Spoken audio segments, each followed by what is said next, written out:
A South Jersey man accused of harassing his Black neighbors was arrested. Hundreds of protesters gathered outside of 45-year-old Edward Cagney Matthews' home in Mount Laurel after a video of his racist rant against his neighbor went viral on Monday.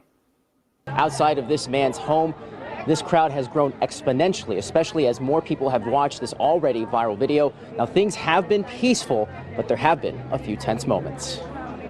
Tensions and tempers flared Monday on Gramercy Way in Mount Laurel, New Jersey. The anger and outrage centered on this. Back up. Keep backing up. Back up. Keep backing up. Don't touch me. Don't touch me.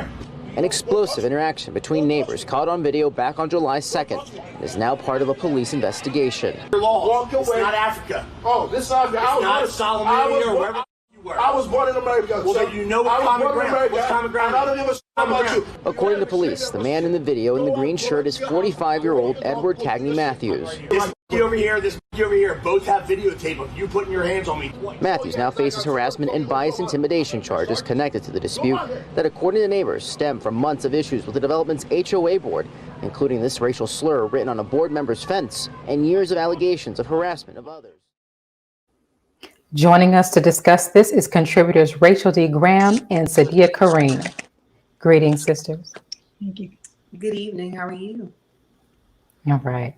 Sister Rachel, I want to ask you first, and then we'll move over to Sister Sadiyah for your thoughts. We would like to begin this segment by simply asking each of you to share your thoughts about this incident. If mess around and find out could be terrifying, this would be it. And so the irony in all of this is I actually grew up not too far from Mount Laurel, New Jersey and South Jersey. And so this kind of hit home because, you know, I can kind of feel how the folks in the neighborhood felt. It is I'm going to say a bedroom community of sorts where you have a lot of folks who found solace in the suburbs of South Jersey, moving from Philadelphia into South Jersey. And so that's the level of Black folks you have. And you really need to understand that as folks from Philly, my family was from West Philly and we made our way into South Jersey. That's just not something we're going to tolerate. And so my understanding is that this is just the tip of the iceberg. This is not the first incident with this gentleman. I use that term loosely. And so I am not surprised that the response that he received was what he got. He asked for it, he got it. And so, yeah, that's my initial response. Your thoughts? So the reality is it wasn't until this video went viral until the people or the community of the neighbors got some type of justice. I was looking in the history of this particular man. And since 2017, he's literally been harassing the neighborhood. He started off with the HOA, the board, and on it was 3 Black members. One of the members had to sell her home because of the amount of harassment that this particular man forced upon her. But the fault was the police department, because there were many complaints that were filed with the police department to investigate this man before it escalated the way that it did, and they did nothing. There was a sister who there were additional charges, I believe, yesterday or today that were filed against him. Harassment, stalking. They found weapons in his home where he was shooting BB guns at the neighbors' vehicles. They found drugs in his home. I mean, just overall, he was a bad neighbor, but he was a terrorist in that particular neighborhood. So I'm glad that the neighborhood got some justice by keeping this man out for a period of time. Right now, he's currently in jail, and they're asking for him to stay until this case is resolved and for him not to come back. But everywhere he goes, he leaves this type of terrorist behavior behind him, terroristic behavior behind him. So I'm glad that the people in that particular neighborhood were able to defend themselves against him. But it took way too long for the police to take this very seriously. Right. And as you mentioned, since the emergence of this recent racist rant, others have come forward with reports. As you mentioned, it was another report that has been filed today. Yet nothing was done up until now. Why do you think he's been able to commit these acts and not get arrested until now? It's white privilege. It's what it is. You're dealing with white privilege. You're dealing with police officers in that particular town who know who sympathized with him. And until this went viral and the whole world started watching him, they knew they had to do something. I would also offer to piggyback on what Sister Sadiyah said. I'm all about quotes. Will Smith is quoted as saying, it's not that racism, I'm paraphrasing, it's not that racism has gotten worse, it's just gotten videotaped. And so he did it to himself. And that's the level of white privilege and hubris that there is that he felt as though he could go on camera, Facebook Live or whatever he used, and said, come see me. And I don't know that he, I've seen somewhere that he has now said that, oh, I'm sorry, I was drunk. The other thing I wanted to raise up in my research on this is that one of the neighbors said that there's very little recourse that is available to folks to address this. There is something stipulated that any terroristic threat that's made against a board member of the HOA is supposed to be met with some type of legal action. I second Sister Sadiyah's point on this, that it took too long for it to get to this. And my understanding is that he's only going to be subjected to a $500 fine as it relates to what's on statute. So it should be interesting to see what happened. But in answer to your question, yeah, it until there's videotaped evidence, it's as if it does not matter or does not happen. Seeing more and more responses by the Black community who are showing up at the homes of these racists to express their rage. There have been some violent acts that have taken place as it relates to the breaking of windows, hurling of bottles, and other things at these racist men. Are we seeing Black people reach a point where they're finally becoming tired of just passively protesting and now want to interact directly and confront these racists? Sister Sadiyah, I'll start with you. Oh, we've been tired. We've been tired of these Kens and these Karens and this overt racism or terroristic acts that have been inflicted upon us. And so now with social media, we have to have some physical or video evidence to prove that this is happening in order for us to get some semblance of justice. And now, the powers that be, the sheriff's department, the prosecutor, they want to try to have some fake moral consciousness because it's gone viral. But the reality is, we talk about social media, but it's an excellent tool in order for us to get the revolution will be televised. So that's what we're really looking at. Right. Sister Rachel, your thoughts? I absolutely agree with Sister Sadiyah. I think we've been tired. I believe that we have been tired, but I do believe that we're at a tipping point. And it's kind of an extension of what we experienced last summer with the murder, unfortunately, of Brother George Floyd.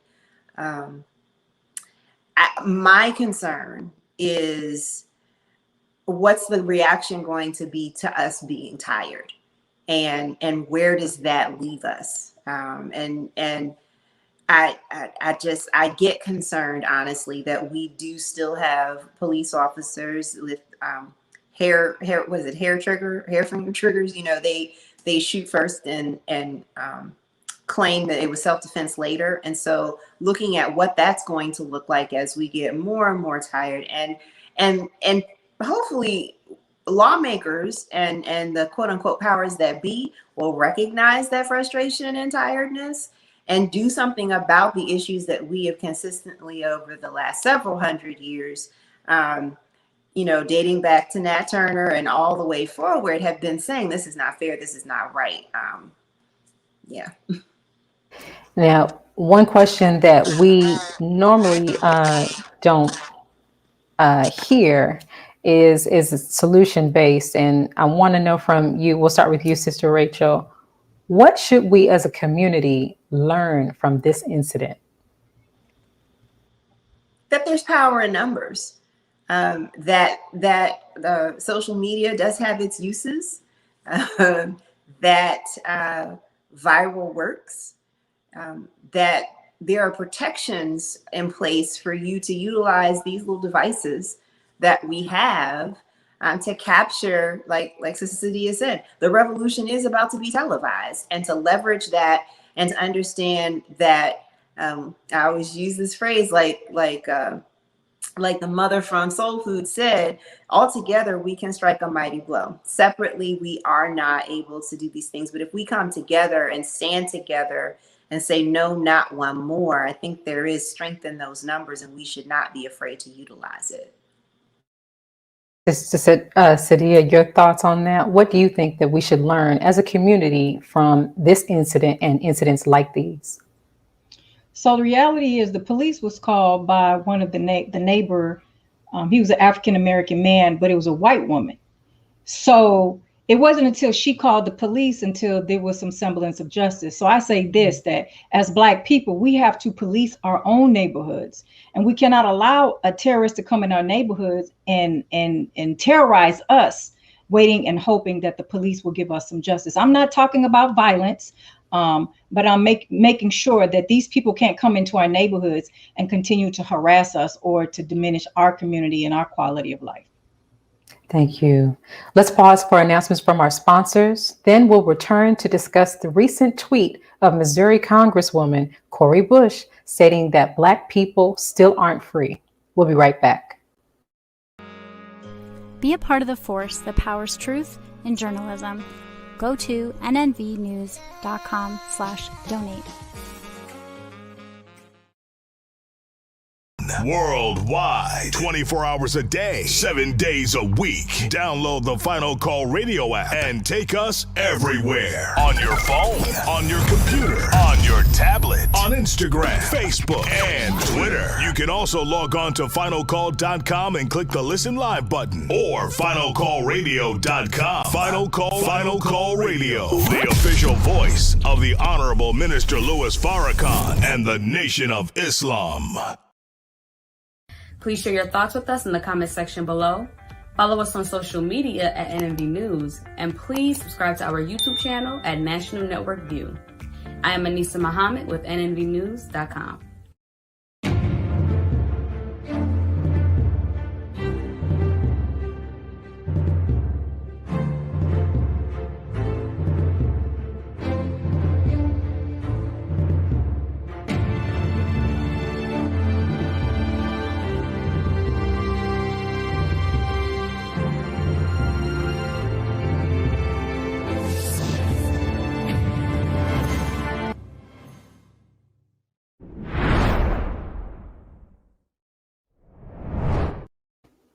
Missouri Congresswoman Cori Bush is being called racist after Sunday evening, tweeting that Black people still aren't free amid July 4th celebrations.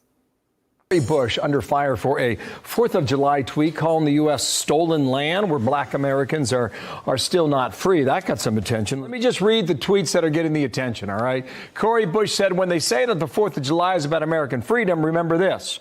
The freedom they're referring to is for white people. This land is stolen land and Black people still aren't free. She's a congresswoman from St. Louis, Missouri. Maxine Waters, California. July 4th, and so the Declaration of Independence says all men are created equal. Equal to what? What men? Only white men? Isn't it something that they wrote this in 1776 when African Americans were enslaved? They weren't thinking about us then, but we're thinking about us now. End tweet. We are back with our contributors, Rachel D. Graham and Sadiyah Karriem. Greetings. All right. Sister Sadiyah, we'll start with you since we started with Sister Rachel on the last segment. Regarding this tweet, was the Congresswoman being racist when she made this statement? Absolutely not. She was not being racist. What she was actually doing was telling the truth. Anytime you tell the truth about the white supremacist establishment, they want to turn it around because they feel some kind of way or they don't want the distraction. And they call it racism. Because if we look at the reality of July 4th was never about Black people being free. The truth and reality was the independence of America was embraced because of keeping slaves enslaved. You know, they were freeing themselves from the British, from Britain, because Britain didn't want to have slavery anymore. White America, the white colonies, they wanted to fight. to be able to continue to keep their slaves. So when we look at the Constitution, we were never included in that Constitution. Actually, we were considered nothing but property in 3/5 of an individual based on voting rights. So she wasn't lying when she said that. And I applaud her, Congresswoman Waters and Congresswoman Bush, on being able to tell the truth to power. So now that we got to deal with this issue. Right.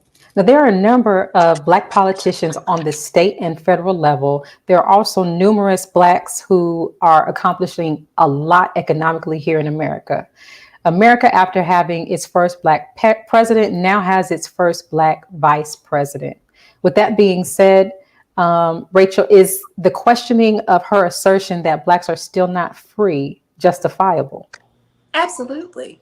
And the best way to actually look at that is, let's look at the imbalances as it relates to incarceration of African Americans as opposed to other members of the population. Let's look at the health outcomes of African Americans in this country. Let's look at home ownership rates in this country. Let's look at all these various things that are legislated and controlled by law. You have laws that are written to actually keep us behind. And so, no, she was not racist. The definition of a racist makes it impossible for an African American to be racist. We do not benefit from the system of racism, which is a social construct. So no, she was not racist. And yes, we've made all these advancements, but at the end of the day, all you have to do is look at all these various social ills and outcomes to know that, yes, Black folks are still trying to get free, period. Backlash over her tweet. The Congresswoman also fired back with several other tweets defending her initial ones. Do you think that Black politicians who are not afraid to speak up will have a long tenure in this political system? This is Rachel. Go ahead. If we as Black people continue to vote our people into office and address those issues, Sister Rachel said it head on about the prison industrial complex.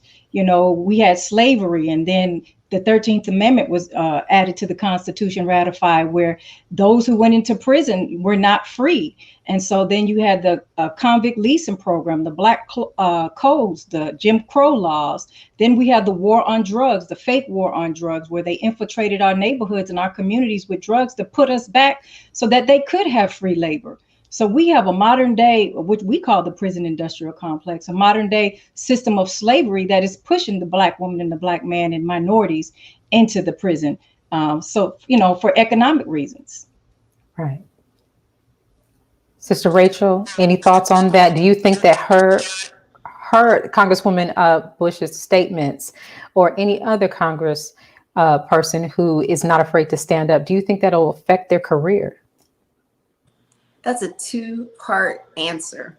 So again, I go back to the fact that as long as we stand together and have the backs of those who are not afraid to stand up and tell the truth, they're going to be okay. It's interesting, whenever folks look at voting and look at elections and project out the outcomes of elections, they always base it upon a portion of the voting public. They always look at chronic voters, which only represents 35%. In most cases, 35 to 60% on a good day in a presidential election. They never take a look at the least, the lost, and the left out who decide not to vote. And those are the folks that will keep you in office. And if you keep speaking to the issues that they experience, then absolutely, I believe there is room for us to still keep these really bold and courageous folks in office. But one thing I do want to lift up, the reaction to her tweet is a part of a broader campaign that's being enacted by folks that call themselves conservatives. They're members of the GOP. There's been footage that has emerged of, I hate the term dog whistle, but there is dog whistling going on in these ranks where they are talking badly about what they understand to be critical race theory and how that is the new bad word of the day. And so I can tell you that there is a campaign afoot to put folks like Congresswoman Cori Bush, Congresswoman Maxine Waters, the Gang of Three, if you will, the outliers that have come up and have been willing to speak truth to power. So there is an active campaign to unseat them, but it's upon us, those folks that believe and understand that what they're speaking is truth, to be bold enough to support them and to bring others into the fold to support them when they face re-election. Sister Sadiyah, what can Black people do who are not the Congresswoman's constituents? Can they do to support her strong stance? You know, they can use their platform just like the Congresswomen are using their platform to promote truth, even though it's the truth that goes against the American democracy, because the reality is it was built and founded on the backs of Black people. And so just continue to speak truth to power, continue to talk about the race issues. They want to make it seem like the critical race theory is something that we should put to bed. But no, we need to have a real discussion about race in America and not let others, the conservatives of the GOP party, make it seem like that was a thing of the past. No, because we're still being affected by it. So I would encourage those to continue to use their platform to speak truth to power. Right. Sister Rachel, your thoughts? I couldn't agree more. To understand, again, that there is strength in our numbers, as I mentioned, that, you know, it's frustrating. I can understand a lot of folks get disenfranchised with the election system. Right in Texas, where Sister Sadiyah is right now, you have an active campaign afoot.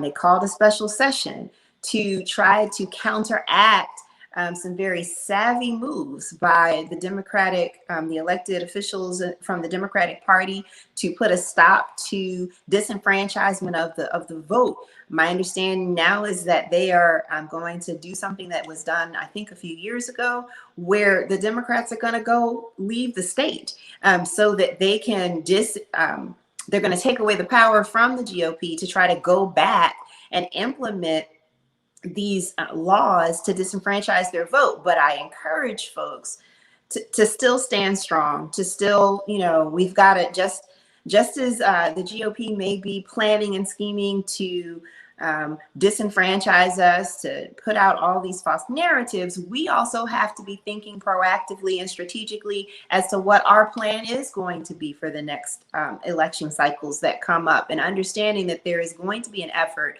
to challenge Sister Cori Bush, understanding where Sister Cori Bush is from. She's not just from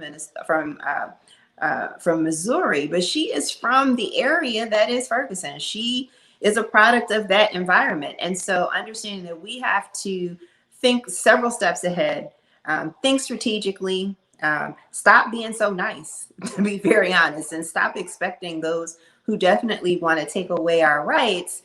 Stop giving them the benefit of the doubt and start thinking proactively as to how you can counteract their strategies. Now, Sister Rachel, speaking of strategy, one of the things that we have noticed and have seen in just as long as I can remember is there is a certain population who feels like nothing can be done through voting, whether it be through local elections or through the presidential election. So what would you say to those who feel like there's no hope in voting for Black or any other officials? I would actually not necessarily speak to them. I would speak to the people that keep offering themselves up for office and then not delivering on what the community wants, to be very honest. It is a very well-founded sentiment amongst, as I mentioned, you know, typically in a presidential election, you are at about 60% of the electorate that votes. Off-cycle elections, as you would call them, it's about 35%. And so folks are winning by attrition. You didn't really win. If you win 50% of 35, that's not a majority. And so my message or my conversation would not be with those folks who feel disenfranchised. It would be for those who actually are considering running for office, those who take that vote for granted, and maybe the conversation I would have with those who are disenfranchised and don't like what they're seeing in a candidate, run for something. Go. If you don't like what you're seeing in candidates, go be a candidate yourself. align yourself. And, there's a lot of different programs that are training folks as to what it takes to actually win an election. Go run. If you don't like what you see, be the change that you want.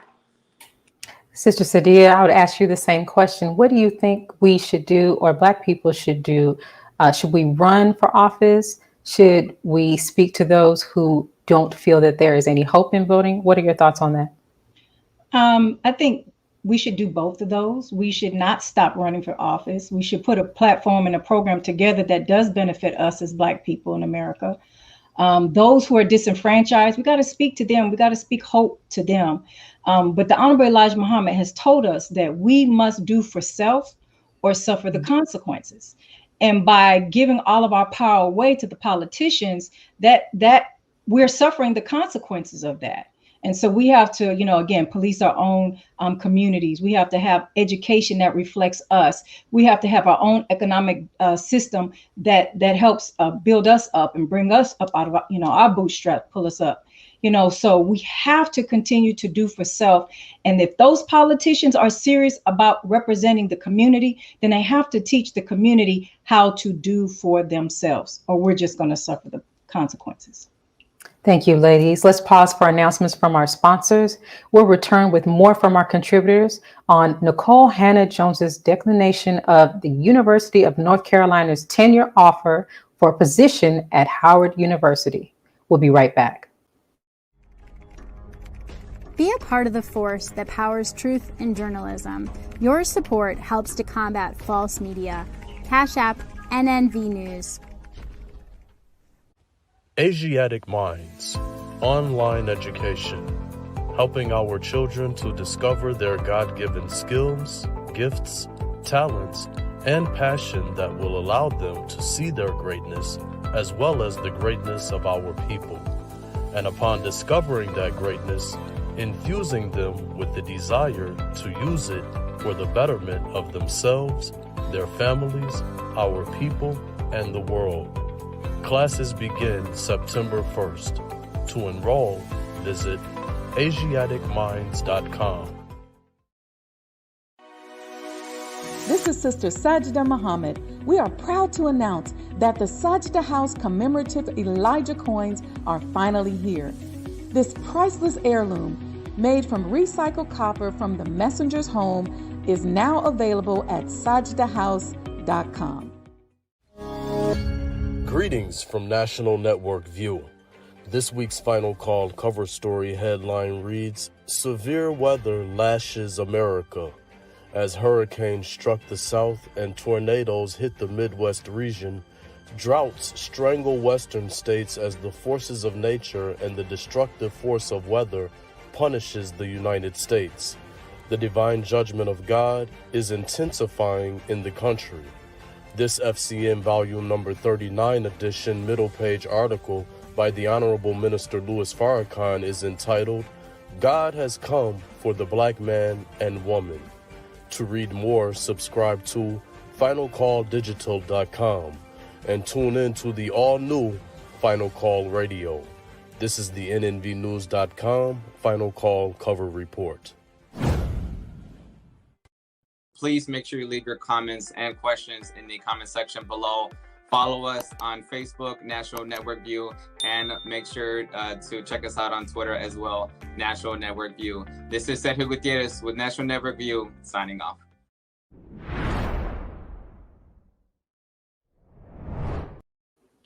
Pulitzer Prize-winning journalist Nikole Hannah-Jones has turned down a tenure offer from the University of North Carolina at Chapel Hill and will instead accept a faculty position at Howard University, the historically Black institution in Washington, D.C. What have you decided to do? We just heard the vote was 9-4, offering you the tenure. What have you decided? Well, I've decided to decline the offer of tenure. I will not be teaching on the faculty of the University of North Carolina at Chapel Hill. It's a very difficult decision, not a decision I wanted to make. And instead, I'm going to be the inaugural night chair in race and journalism at Howard University. Sister Sadiyah, we'll start with you. Do you think she made the right decision to refuse the offer and decide to accept the position at Howard University? She absolutely made the right decision.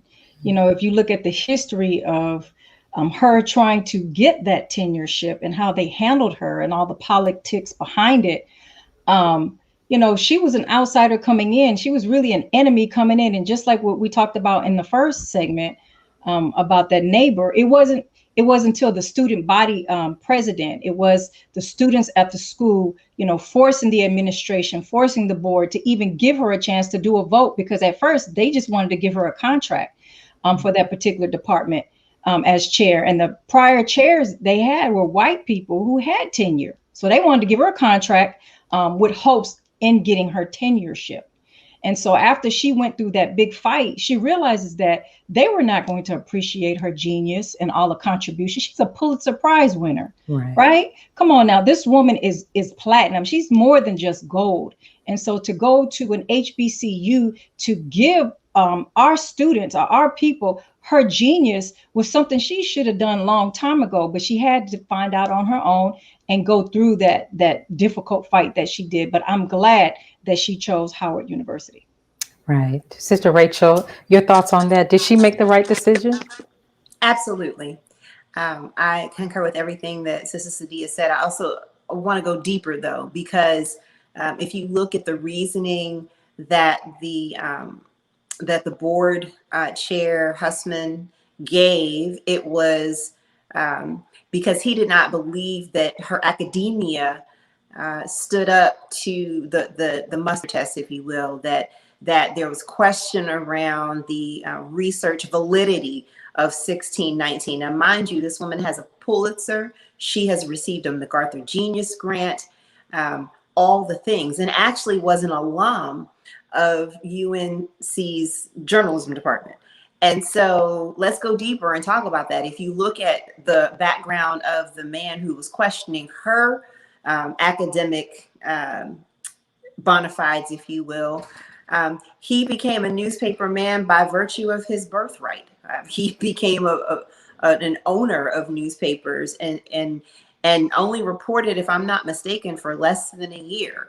And so if you look at, there's actually an article, I meant to look up who the writer was. There was a writer who interviewed this gentleman Hussman and interviewed Nikole Hannah-Jones. And he, as a writer, as a in the trenches writer, talked about the difference between the two. And of the two, he had more respect for Nikole Hannah-Jones because she had been in the trenches clawing her way up from the newsroom to this point. And so that's the one point. But the other thing I do want to point out is that she brought the chair that she was supposed to be getting at UNC. She brought that endowed chairship to Howard. There's a conversation around money here because one of the things that HBCUs struggle with is investment of resources. So not only is Nikole Hannah-Jones bringing her intellect, but between her and Ta-Nehisi Coates, they are bringing a total of $20 million to Howard University by virtue of their decision to not only join faculty, but to become endowed chairs and also to launch the Center for Democracy and Journalism at Howard University. And that's a point that really needs to be made. It's not just us returning home to those institutions that we either graduated from or need our intellectual prowess, but it is the conversation of leveraging resources, understanding our value, and going out to these nonprofits and saying, hey, this is who I am, this is where I want to go. Are you going to come with me? And that's what happened. The Ford Foundation, the MacArthur Foundation, and two other entities all came together and invested $20 million in what Nikole Hannah-Jones and Ta-Nehisi Coates are actually investing in young Black folks. I wish I could go and study under them. Now, Gayle King asked her if she would be more effective teaching at a white institution because Howard already understands us, meaning Black people. Do you think, Sister Rachel, that she would have a greater impact at a white university versus at an HBCU? Absolutely not. She, in her response, talked about this phenomena of Black greatness, always feeling like the pie in the sky is to go to PWIs, as they're called, predominantly white institutions, and prove that you can live by their rules, and that is the yardstick for excellence.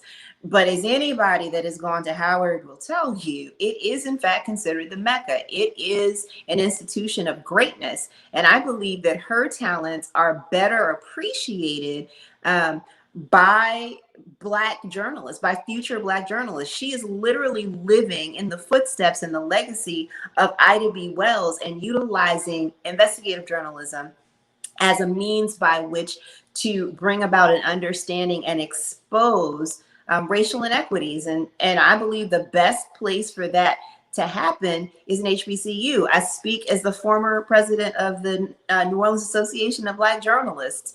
And I tell you that HBCUs are going to start to become places where the best and the brightest are going to take their talents. It's not just athletics. If you look at what happened with Deion Sanders and with Eddie George and all manner of pro football players as well as coaches, there's this like renaissance, this return to the HBCU, because that's where you're appreciated, and that's where she needed to be. Can you speak to how this relates to doing for self?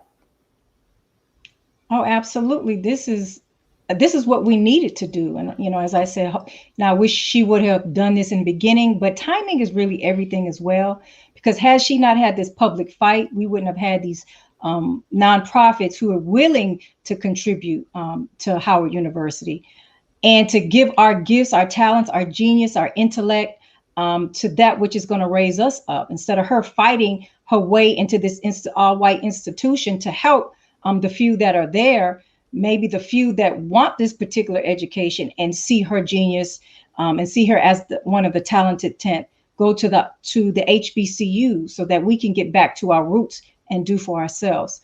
So, you know, I applaud her for making the right decision ultimately and bringing more prestige on Howard University. And now, you know, as Black people, we can create an environment that we can continue to harvest more geniuses in that particular field. Mm-hmm. Sister Sadiyah, do you think her exit and the entire criticism of this situation leaves a black eye on the University of North Carolina at Chapel Hill? Absolutely. They needed to be exposed for who they are and what they are. And, you know, they pretend or feign friendship with Black people and diversity. But when it came down, none of them, the leadership, and that was her complaint, the leadership did not stand up to defend her. It was the student body, the Black student body and the student body president, who happened to be Black, who had a voice on that particular board of trustees, who stood up for her. And so she did the right thing, because had she accepted the tenureship, just think about the struggles she would have had to endure just to be able to speak and continue the 619 project that she has in critical race theory and talk about the reality of white supremacy in America. She would have come against so many different obstacles. It would have been ridiculous. Now she's where she can really speak freely, and the New York Times made a decision to keep her so that they allow her voice to be heard. Right. And Sister Rachel, Sister Sadiyah raised a good point, which was that the student body and the student body president really came to bat for her, to fight for her in relationship to this entire situation. If she had accepted the position at UNC at Chapel Hill, what do you think that might have said to the Black students who went to bat? That is a tough question because I thought about that when she made the decision. My initial response was, you go, girl, because I believe that behind the scenes, my understanding is that there had been conversations with Dr. Frederick for a while, that they had been trying to get her. My understanding is that numerous HBCUs have been trying to get her once all this came to light. And so I did give thought to the students that went to bat for her, but I'll tell you, I don't think they had a problem with her turning that down.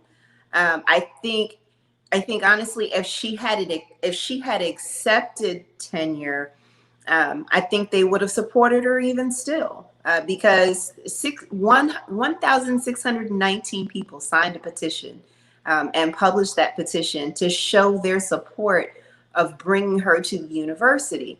I will tell you that some of the fallout from what happened with the Board of Trustees, there was a notable research, a doctor who was coming, I think in the Department of Physics or one of the sciences, an African-American woman who turned down the position because of the Board of Trustees stance. My question is what's going to actually change after this? And what lesson did the University of North Carolina learn about how you handle Black folks, how you handle some of the brightest minds? Like I said, I cannot stress it enough.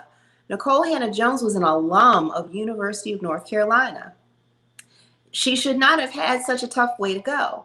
And you know, the chair of the Board of Trustees really played himself because he showed exactly where his concerns lie.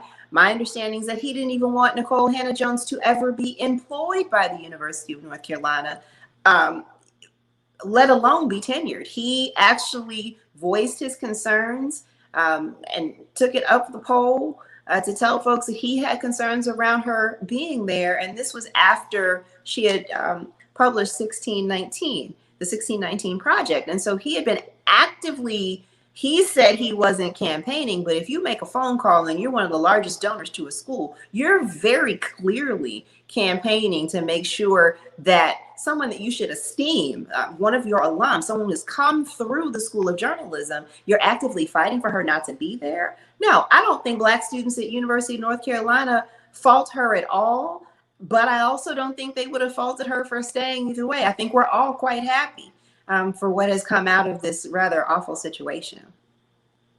Thank you, Sister Rachel, and thank you, Sister Sadiyah, for this wonderful conversation tonight. I look forward to hearing more from you all next time. Absolutely. Thank you. Thank you. Thank you for joining us today and tuning into National Network View News. Please share your thoughts with us in the comment section below. Follow us on social media at NNV News, and please subscribe to our YouTube channel, National Network View News. This is Rosalind Parks with National Network View News. Good night. Be a part of the force that powers truth in journalism. Go to nnvnews.com/donate.